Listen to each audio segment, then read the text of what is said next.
Bonjour les amis, samedi matin, j'espère que tout va bien. Je rappelle pour celles et ceux qui n'y auraient pas pensé, le meilleur moyen que nous restions en contact et d'être informés de mes nouveautés, c'est que vous vous inscriviez gratuitement à la newsletter Intuition Libre. Je vous mets le lien sous la vidéo, dans la première zone de commentaires. Voilà, comme ça vous êtes au courant mes nouvelles vidéos, et puis d'éventuelles nouveautés et actualités. Et puis ça nous permet de rester en contact quoi qu'il arrive. Donc je disais, samedi matin, j'espère que tout va bien. Ça va être pour moi l'occasion de faire le tour, de faire un rapide tour avec le tarot des dernières actualités de ces derniers jours. Alors je me suis fait la petite liste. Restez bien jusqu'au bout de la vidéo, je vais vous présenter quelque chose de très étonnant. Voilà, ça c'est important. Je vais vous parler aujourd'hui donc, on va revenir sur l'attaque au couteau de la préfecture de police. J'ai pas eu le temps de vous faire de tirage dans le courant de la semaine, mais on va demander au tarot d'imager un petit peu la situation. Nous allons revenir aussi sur le malaise dans le monde enseignant, puisqu'il y a eu deux malheureux suicides d'enseignants à Nice et à Pantin, hein, cette directrice qui a mis fin à ses jours. Nous allons reparler aussi de Lubrizol, cette usine de Rouen, puisque beaucoup d'interrogations ont eu lieu cette semaine, notamment à l'Assemblée nationale, sur la nature des produits qui ont brûlé. Voilà. Quels produits ont brûlé, quelle quantité, et donc bien sûr quels risques pour les populations et l'environnement. Nous allons aussi parler un tout petit peu de la réforme des retraites, voilà, essayer d'avoir quelques informations via le tarot sur cette réforme qui est en cours, et d'ailleurs Emmanuel Macron a commencé plus ou moins des consultations à ce sujet.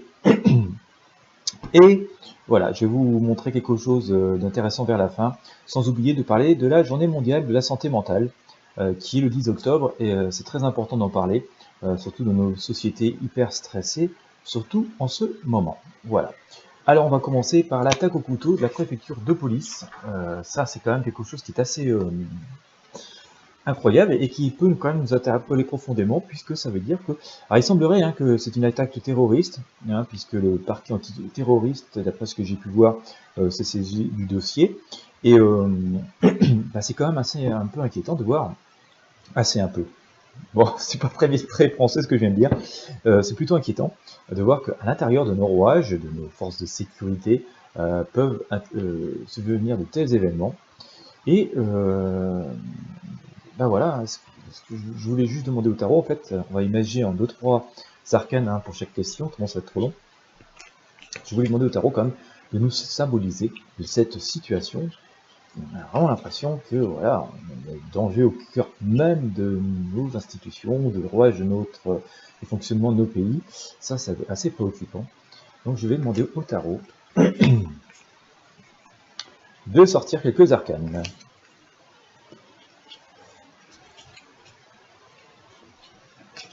Allez, c'est parti. Qu'est-ce qui me sort?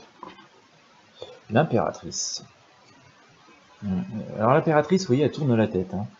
Voilà. Je pense qu'on n'a pas voulu voir, on n'a pas voulu imaginer qu'on puisse avoir des problèmes à l'intérieur même des rouages de nos services, de nos institutions. Voilà, on était assis un peu sur notre trône. J'en parle souvent, de cette espèce d'arrogance qu'on a par rapport à nos systèmes, on a l'impression de tout savoir, tout contrôler, tout maîtriser, que nos procédures sont parfaites, jusqu'à ce qu'il arrive des catastrophes. Cette fois-ci, on a encore un peu la preuve. D'accord, d'ailleurs au passage mes condoléances aux familles des victimes.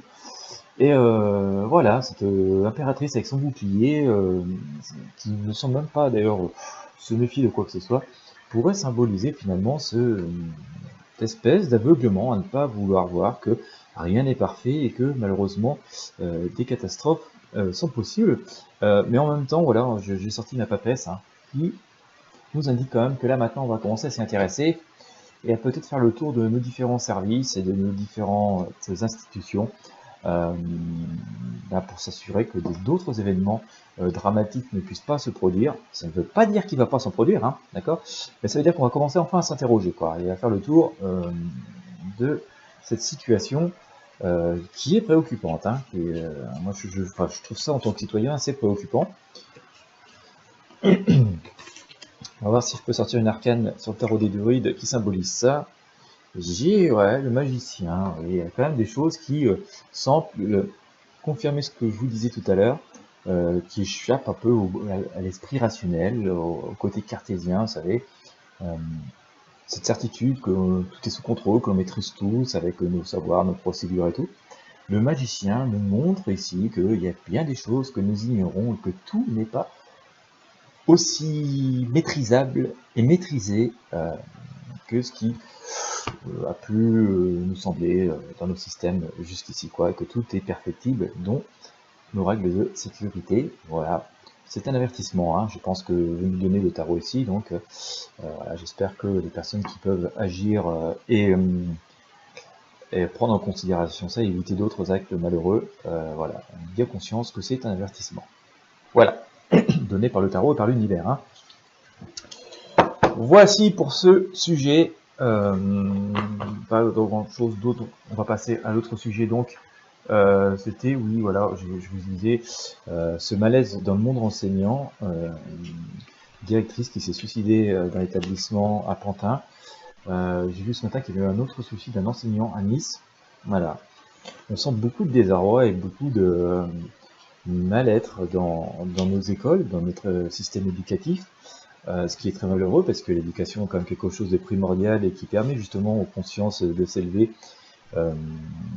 intellectuellement, je pense aussi parfois spirituellement, et aussi ben, voilà, d'être autonome dans la vie et de pouvoir justement avoir cette capacité à se remettre en question et pouvoir évoluer dans un monde qui est sans cesse plus difficile, qui est sans cesse plus vers la compétition. Et c'est vrai que c'est un peu. Il y a des choses auxquelles peut-être on se rend pas compte quand on dépose nos enfants. Alors je pense surtout dans les petites écoles, parce que quand on les dépose à l'entrée d'un lycée ou d'un collège, bon, voilà, ils y vont seuls, on rencontre assez peu les enseignants. Mais quand on les dépose comme ça, même dans les petites écoles maternelles et tout, on est quand même assez souvent en contact avec les enseignants. Et voilà, ils nous accueillent souvent avec le sourire, avec la joie, la gaieté vis-à-vis des enfants. Et pas un seul instant on s'imagine qu'il puisse y avoir de la souffrance derrière, dans leur métier, dans leur vie. Et, bah voilà, je pense que ça doit nous interpeller. Il y a quand même aussi, voilà, donc de toute évidence, beaucoup de souffrance, qui est sans doute liée peut-être au fonctionnement de l'école, au relationnel qu'ils peuvent peut-être avoir avec les enfants et les parents, puis peut-être par rapport au programme eux-mêmes, ou peut-être aussi par rapport à leur, au fonctionnement de cette institution, hein, qui est très très importante, très lourde, quoi. Donc peut-être qu'ils ont aussi des problèmes à se faire entendre auprès de leur hiérarchie. On va essayer de sortir une ou deux arcanes comme ça pour traduire l'état d'esprit ou le malaise du monde enseignant. Ce ne sera pas des voyances complètes, hein, parce que si je vous fais des voyances complètes pour tous les sujets, la vidéo va durer 5 heures. Voilà, alors qu'est-ce qu'on pourrait... On va couper, tiens.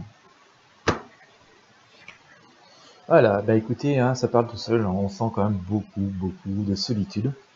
J'ai l'impression quand même aussi que nos enseignants, bah voilà, ils ont une certaine conscience de la réalité du terrain, du monde, puisqu'ils fréquentent les parents, ils fréquentent les enfants, et puis ils s'aperçoivent peut-être qu'il y a un décalage profond entre ce qu'on leur demande de faire et les besoins réels de la société, et des enfants et des parents, et puis bah, ils se sentent un peu perdus et seuls, de plus en plus isolés. Ça, c'est vraiment ce que symbolise Garnet, hein, vous voyez, avec leur bâton, voilà, ils essayent de distiller. Euh, Souvent, ce qui est une passion pour eux, hein. Enseigner est une passion et vraiment besoin de partager, de communiquer, d'ouvrir les esprits au monde, dans une société où finalement tout le monde a tendance à se replier, hein, voilà, et sous le poids de la difficulté de la vie quotidienne. Les parents ont tendance à se replier forcément sur leurs soucis, comme nous avons tous. Forcément, ça a peut-être aussi un incidence sur l'éducation des enfants qui ont tendance à se replier. Et les enseignants qui sont là pour cette ouverture au monde, pour ce partage, et ont peut-être de plus en plus de difficultés déjà à véhiculer ce qu'ils ont dans leur cœur et dans leur trip, hein, ce qui est la passion pour leur métier. Et puis voilà, je pense aussi qu'ils ont du mal à communiquer peut-être avec bah, leurs supérieurs, leur hiérarchie. Ils ont du mal à faire remonter en fait les informations du terrain et à adapter leur vision des réels besoins, tout simplement peut-être aussi aux personnes qui pondent les programmes, quoi. Et en tout cas, ils se sentent seuls, ça c'est clair, c'est ce que veut nous dire l'ermite. C'est assez puissant. Et d'ailleurs, ils attendent, vous voyez, je sortis du jugement, hein, on sent quand même qu'il y a beaucoup de prières, voilà, ils invoquent des choses, ils espèrent que là-haut ils vont être entendus. On les sent quand même ils se sentent seuls par rapport, voilà, à leurs autorités supérieures, à tout ce qui gère en fait l'éducation nationale, hein, en grande partie. Et voilà, ils se sentent vraiment, ils ont cette, aujourd'hui, on a cette sensation, voilà, qu'ils implorent que les choses changent, de pouvoir être entendus et de pouvoir finalement retrouver quelque chose de beaucoup plus harmonieux. Donc voilà, beaucoup de difficultés, de sentiments de solitude et de malaise, ce qui est très dommageable parce que voilà, ils sont un petit peu aux origines de l'éducation de nos enfants, hein, puisqu'ils les prennent en charge quand même très très jeunes, c'est eux qui vont leur donner, leur apporter beaucoup de savoir, beaucoup de ce petit éclat de curiosité et de lumière qui doit nous animer tout au long de notre vie pour nous remettre en question, pour évoluer, pour faire face à nos difficultés. Et voilà, il serait temps sans doute que on revoie complètement ce système éducatif que personnellement, d'ailleurs, en tant que parent, je trouve assez vieillot, je trouve qu'il n'évolue pas beaucoup par rapport à ce que j'ai connu moi-même.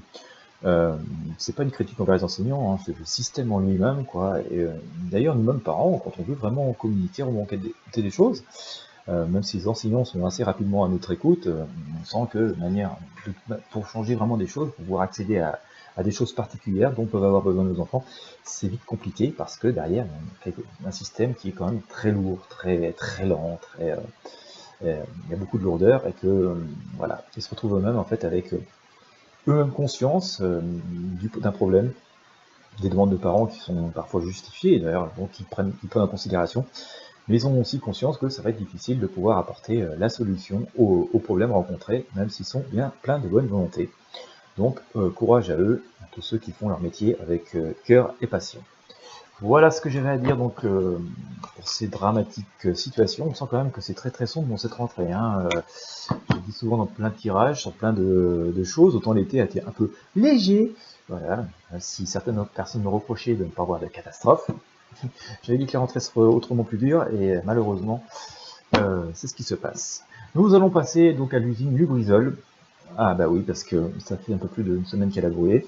Et ça a été assez agité, notamment à l'Assemblée nationale. Il y a eu pas mal de cacophonie aussi, hein, de choses contradictoires de mise. Et finalement, il y a eu beaucoup de questions posées sur la nature des produits brûlés, qui ont réellement brûlé, sur la quantité de produits qui a réellement brûlé, sur les dangers donc pour la population présent et à venir, et sur aussi l'environnement. Et tout ça semble un peu bien trouble, on ne sait encore pas vraiment quelles sont les causes réelles, accidents, actes terroristes, actes malveillants. C'est un petit peu compliqué de savoir aujourd'hui, donc j'ai envie de revenir en 2-3 arcanes sur cet accident important. D'ailleurs, j'ai fait un tirage complet, hein, pour les personnes que ça intéresse. Il n'est pas accessible gratuitement celui-ci. Il y a une partie qui est gratuite, c'était une synthèse.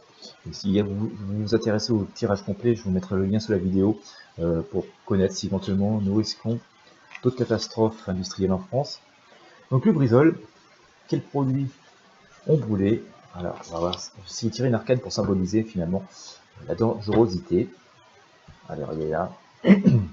Eh ben, dites mes amis, c'est pas bon, hein, j'ai sorti le diable. D'accord? Donc, de toute évidence, et on pourrait s'en douter, ce qui a brûlé est très nocif et en quantité négative. On sent qu'il y a beaucoup de non-dits, de cachotterie, c'est toute la symbolique, hein, du diable, hein. Si vous atterrez au Sauterreau de Marseille, voilà, tapez symbolique, le diable, et puis vous allez l'arcane 15 exactement, et vous verrez vous-même que ça n'a rien de très très bon augure. On pourra remarquer au passage les deux petits êtres qui sont attachés au diable en bas. Vous voyez, ils sont enchaînés au diable. Ce qui nous laisse augurer quand même que il y a aussi des gens qui ne peuvent pas forcément s'exprimer, que tout ne peut pas être dit, qu'il y a aussi beaucoup d'inconnus. Et voilà, on sent, outre l'accident, enfin je dis l'accident, enfin, outre l'incendie dramatique, on sent quand même qu'il y a aussi plein de choses qui gravitent autour de ça. Les enquêtes nous le diront peut-être, en tout cas il faudra creuser un petit peu plus. Mais voilà, c'est pas bon du tout. Voilà. Enfin, d'après le tarot, hein, bien sûr, ce sont que la voyance et le tarot n'étant pas une science exacte. Mais nous allons voir tout à l'heure que ça peut être intéressant de s'y pencher. on peut pas faire d'affirmation, hein, bien entendu, ce ne sont pas des affirmations, mais c'est intéressant d'avoir cet éclairage. Donc je vais sortir aussi une arcane du tarot des druides, et bien pour voir ce qu'on a comme information. Allez, on va le couper, on va sortir celle-là. Et ben j'ai le pendu, voyez-vous. Avec le diable, ils font la paire. Donc on sent que voilà, c'est vraiment pas. Je sais pas ce que vous en pensez, hein, je vais vous montrer. Hop là, le diable et le pendu. Ça paraît pas très confortable ni très sympathique. Donc voilà, quoi, il y a quand même. On sent que oui, le danger est présent, qu'on ne sait pas tout, que peut-être même d'ailleurs nos autorités, nos scientifiques ne maîtrisent pas complètement tous les risques et tous les dangers potentiels qui peuvent survenir à terme. Voilà. Eux-mêmes interprètent les choses en fonction des connaissances actuelles, des produits, des risques chimiques et tout. Je crois que c'est un député cette semaine qui a fait remarquablement remarquer que un produit à l'état inerte est un produit avec des caractéristiques voilà, qui lui sont propres, et lorsqu'il brûle, il obtient d'autres caractéristiques dans un sens, ce qui voudrait dire que un produit inoffensif à l'état inerte ou presque peut devenir très dangereux lorsqu'il brûle, puisque chimiquement il se transforme. D'ailleurs, beaucoup de produits chimiques s'activent lorsqu'on les chauffe. Voilà, les lessives par exemple, voilà, pour prendre un produit simple, une lessive hein, pour laver le linge a une certaine action à basse température, mais son action est activée avec la chaleur. Donc si vous lavez votre linge avec une température un peu plus importante que l'eau froide, la lessive est plus efficace. Voilà, pour symboliser que les produits chimiques s'activent avec la chaleur pour mon nombre. Donc voilà, hein, pour cette affaire Lubrizol, on sent quand même que le danger est présent, que les quantités de produits qui ont été brûlés sont sans doute importantes, d'après ce que nous semble nous dire le tarot, et qu'on ne maîtrise pas tout à fait le sujet, qu'on n'est pas encore vraiment capable aujourd'hui de forcément calculer les conséquences à long terme. C'est ce que semble nous dire le tarot. Voilà aussi pour Lubrizol. Et nous allons maintenant parler de la réforme des retraites. Et oui, sujet qui fait beaucoup parler. Il y a une aberration, je suis tombé sur quelque chose d'assez intéressant il y a quelques jours. On nous parle toujours de repousser l'âge de la retraite parce que l'espérance de vie humaine serait plus importante. Ce qui n'est plus tout à fait vrai sur les statistiques des 2-3 dernières années. Là, l'espérance de vie aurait tendance à stagner, voire légèrement à diminuer. Mais ce qui est intéressant surtout, c'est de voir l'âge où nous restons en bonne santé. D'accord ? L'âge moyen auquel nous restons en bonne santé, et d'après ce que j'ai pu lire de mémoire, j'espère ne pas me tromper d'un an ou deux, l'âge moyen auquel nous restons en bonne santé est de 61 ans à peu près pour les hommes et 62 ans pour les femmes. Je crois, non, je dis de bêtises, je crois que c'est 62 ans pour les hommes et 64 ans pour les femmes, mais vous pouvez rechercher. L'âge moyen en bonne santé, voilà. Et enfin, vous voyez, en tout cas, c'est l'âge moyen qui est parfois inférieur à l'âge où nous allons pouvoir bénéficier de nos retraites, ce qui voudrait dire que nous serions tout juste en assez bonne santé pour finir nos carrières professionnelles dans l'état actuel des choses, voire même que nous commencerions à être plus super en forme, et que donc, à peine en retraite, nous serions déjà dans cet âge où nous vivons ou survivons grâce au progrès de la médecine, et non plus en bonne santé, donc nous ne profiterions plus vraiment de nos retraites. Voilà. Donc, je vous invite à chercher hein, l'âge moyen en bonne santé. Voilà. Chez l'être humain, il est un peu supérieur chez la femme que chez l'homme. Donc voilà, réforme de retraite, et bien écoutez, j'ai envie qu'on sorte quelques arcanes pour symboliser cette réforme. Voilà. Ça va peut-être nous dire aussi si c'est une bonne réforme ou une mauvaise réforme, je ne sais pas, hein, on va faire bref. On va faire bref parce que j'en suis déjà à 19 minutes de vidéo et bon nombre d'entre vous m'ont quitté. Donc félicitations à ceux qui sont restés, merci aux plus fidèles. Alors, la réforme des retraites, oula, ça explose. On peut s'attendre quand même à un grand bouleversement par rapport à ce que nous connaissons aujourd'hui, bien au-delà d'ailleurs peut-être de ce qui nous est annoncé. Peut-être pour ça d'ailleurs qu'Emmanuel Macron monte au créneau et essaye de refaire une espèce de grand débat, si j'ai bien compris. Voilà. Il est monté au créneau de ce sujet parce que je pense qu'il sait lui-même que c'est brûlant, que ça peut chauffer. Voilà, je sors le diable derrière. Je pense que ça va pas se passer bien du tout, quoi. D'accord ? Enfin, c'est ce que semble nous dire le tarot, hein. On sort comme deux cartes assez explosives. Effectivement, c'est un sujet assez explosif dans la population, et puis là encore, on sent que il y a plein d'intérêts divergents, que tout n'est pas dit, que tout n'est pas forcément si simple, et je pense que voilà, on va avoir la contestation en masse. Vous voyez, il y a la lune, on sent comme qu'il n'y a pas, il y a beaucoup de choses qui ne sont pas dites. Il y a un gros manque de franchise aussi derrière, que c'est pas si clair que ce qui dit, et que c'est pas si simple que ce qui est espéré de part et d'autre. Vous voyez, donc ça c'est un sujet qui risque d'être brûlant pendant longtemps, longtemps, longtemps. Ça va pas être aussi simple. Euh, voilà, voilà. Alors, on va essayer de demander là aussi au tarot des druides, on va sortir une arcane, hein. Puis voilà.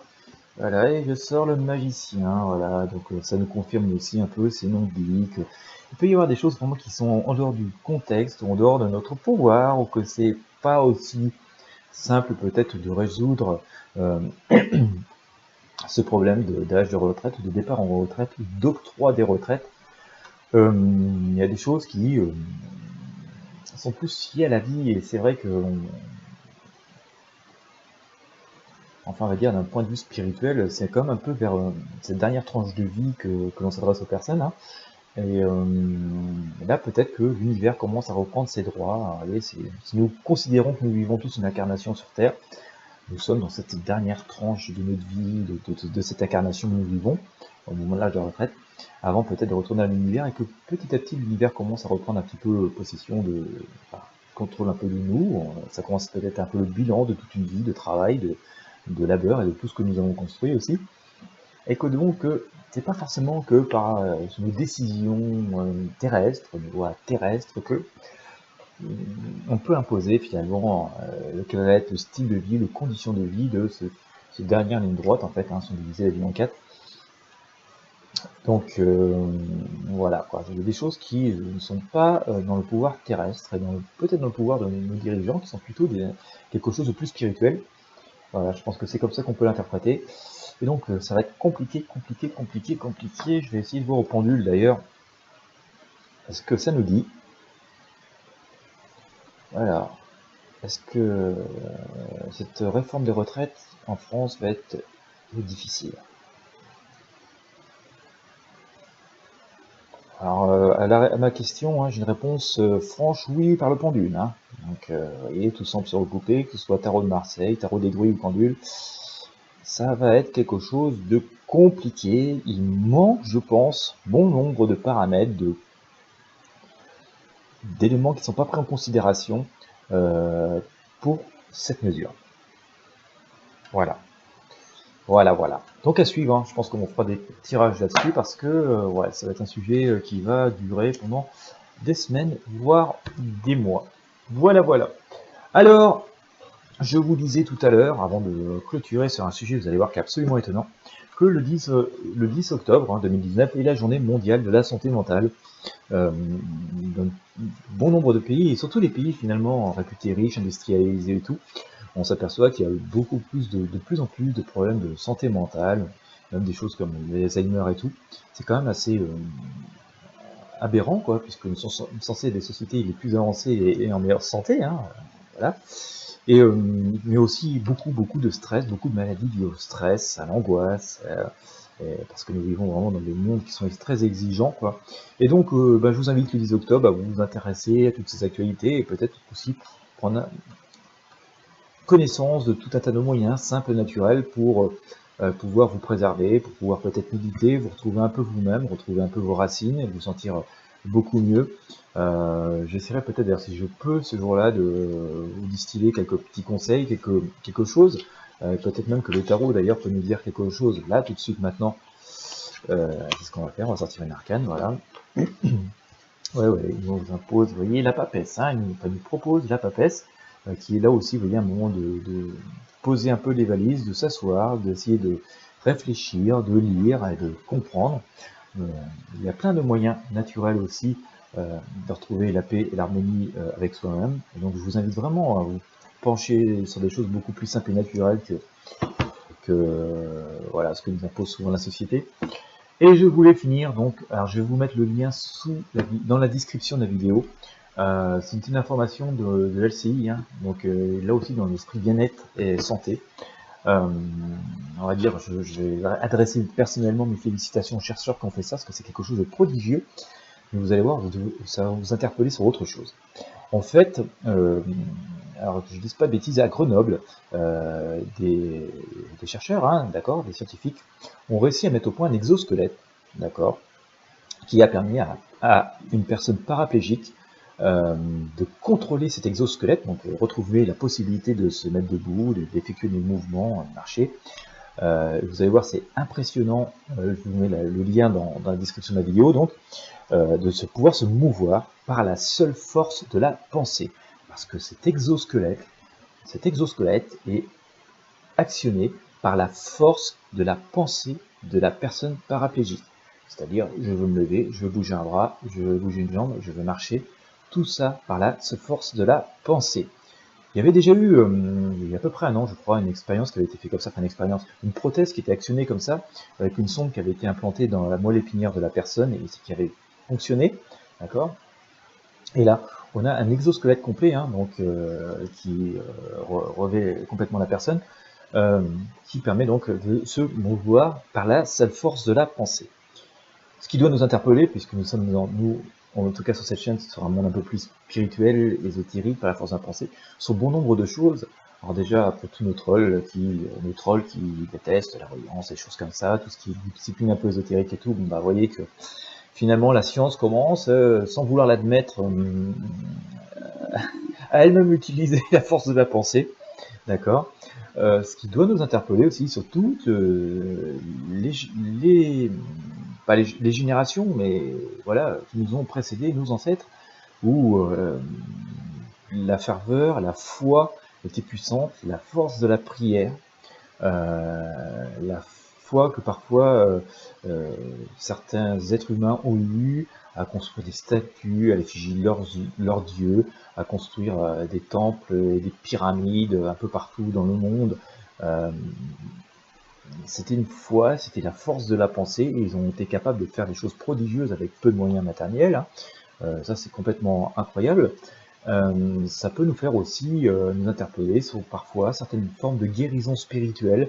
Je ne dis pas pour autant de délaisser la médecine, surtout pas, hein, c'est très très important, hein. D'ailleurs, la médecine telle que nous la connaissons dans notre allopathie, telle que nous la connaissons aussi, la foi de beaucoup de chercheurs dans leurs recherches et dans leurs croyances et dans leurs découvertes. Donc tout ça est en fait une question de foi. Mais voilà, c'est aussi doit nous interpeller aussi sur le fait qu'il puisse parfois y avoir d'autres manières d'aller bien, que ce soit pour la santé physique, pour la santé morale, pour la santé mentale, pour la manière de nous sentir nous-mêmes bien dans nos vies, tout simplement, dans nos quotidiens. Ça doit nous interpeller sur notre rôle et sur notre place dans la vie, tout simplement, parce que, voilà, c'est la force de la pensée. Ça nous ramène à une vidéo d'une expérience que je vous ai présentée. Ce n'est pas mon expérience, ça a été mon test d'une expérience que d'autres ont fait, hein, avec du riz notamment. Plein d'autres personnes l'ont faite et j'ai voulu la reproduire moi-même. Donc c'est mon test de cette expérience qui existe quoi bien d'autre. Et voilà, de la force de la pensée sur la matière. Il y a d'ailleurs, si vous vous intéressez à la physique quantique aussi, beaucoup de physiciens ont découvert la force de la pensée sur la matière. Et voilà, j'ai envie aussi tout simplement dans cette optique de journée mondiale de la santé mentale qui sera le 10 octobre, et en fonction de tous ces éléments concrets, hein, qui commencent à être vérifiés, mais, je pense qu'aujourd'hui, c'est dommage parce que la science et la médecine ne s'intéressent pas plus veulent pas prendre en considération plus ce qu'ont vécu les générations qui nous ont précédés pendant des milliers d'années, avec la force de la foi, parce qu'aujourd'hui on a l'impression de faire des grandes découvertes alors que finalement tout bon nombre de choses sont écrites depuis très très longtemps, et que si on avait pris en considération tout le vécu de l'humanité et toute cette foi de l'humanité, sans doute que notre science et notre médecine iraient encore plus vite et encore plus fort, et donc serait encore plus efficace, encore plus performante que c'est toujours ces réticences de on veut être le maître du monde aujourd'hui et ceux d'hier étaient moins bien que nous, quoi. Hein, d'accord. En tout cas, ça doit aussi interpeller beaucoup de personnes cartésiennes qui sont toujours en train de critiquer euh, des disciplines qui ne sont pas, on va dire, devenues conventionnelles dans nos sociétés, parce que, vous voyez, cette force de l'esprit, cette force de la foi existe réellement, Et je pense que c'est là aussi une grande source de bien-être et une manière d'évacuer le stress et la culpabilité dans bon nombre de domaines que subissent tout simplement les personnes qui peuvent se trouver pas assez belles, pas assez intelligentes, pas assez instruites, trop gros, trop grosses, voilà, enfin, tas de trucs qui peuvent aussi nous complexer, nous pourrir la vie au quotidien, quoi, qui peuvent nous brider dans nos projets, dans nos actions. Voilà. Arrêtez d'avoir des pensées négatives pour vous et envers peut-être les personnes que vous n'aimez pas, quoi. Chacun a son karma. Ayez foi tout simplement en votre vie, en votre incarnation. Moi, je pense que c'est des choses très très importantes, simples, gratuites, à la portée de tous. C'est les forces de l'univers, euh, voilà, qui sont accessibles à toutes et à tous. Ça, c'est vraiment absolument unitaire, égalitaire. Et voilà. En tout cas, moi, je vous invite vraiment à regarder ces liens, vous intéresser à ce sujet-là, et vous allez voir que la pensée, nos pensées collectives, peuvent avoir des actions extrêmement puissantes. Voilà, et bien écoutez, vidéo qui fait 30 minutes, presque 31 minutes. Bah écoutez, merci encore aux plus fidèles d'être passionnés par ce que je vous propose. Moi je vous propose bah, simplement de mettre un pouce bleu à cette vidéo si vous avez aimé, de la commenter, de la partager si vous pouvez. Bien sûr, ça me fait toujours plaisir de pouvoir partager mes travaux au plus grand nombre. C'est comme ça qu'ils sont utiles et que ça m'incite à vous proposer toujours d'autres choses. Bah, si vous êtes comme moi samedi matin, que c'est le week-end, je vous souhaite bon week-end. Si vous me regardez à un autre moment, je vous souhaite bonne journée ou bonne soirée. Et puis à très bientôt.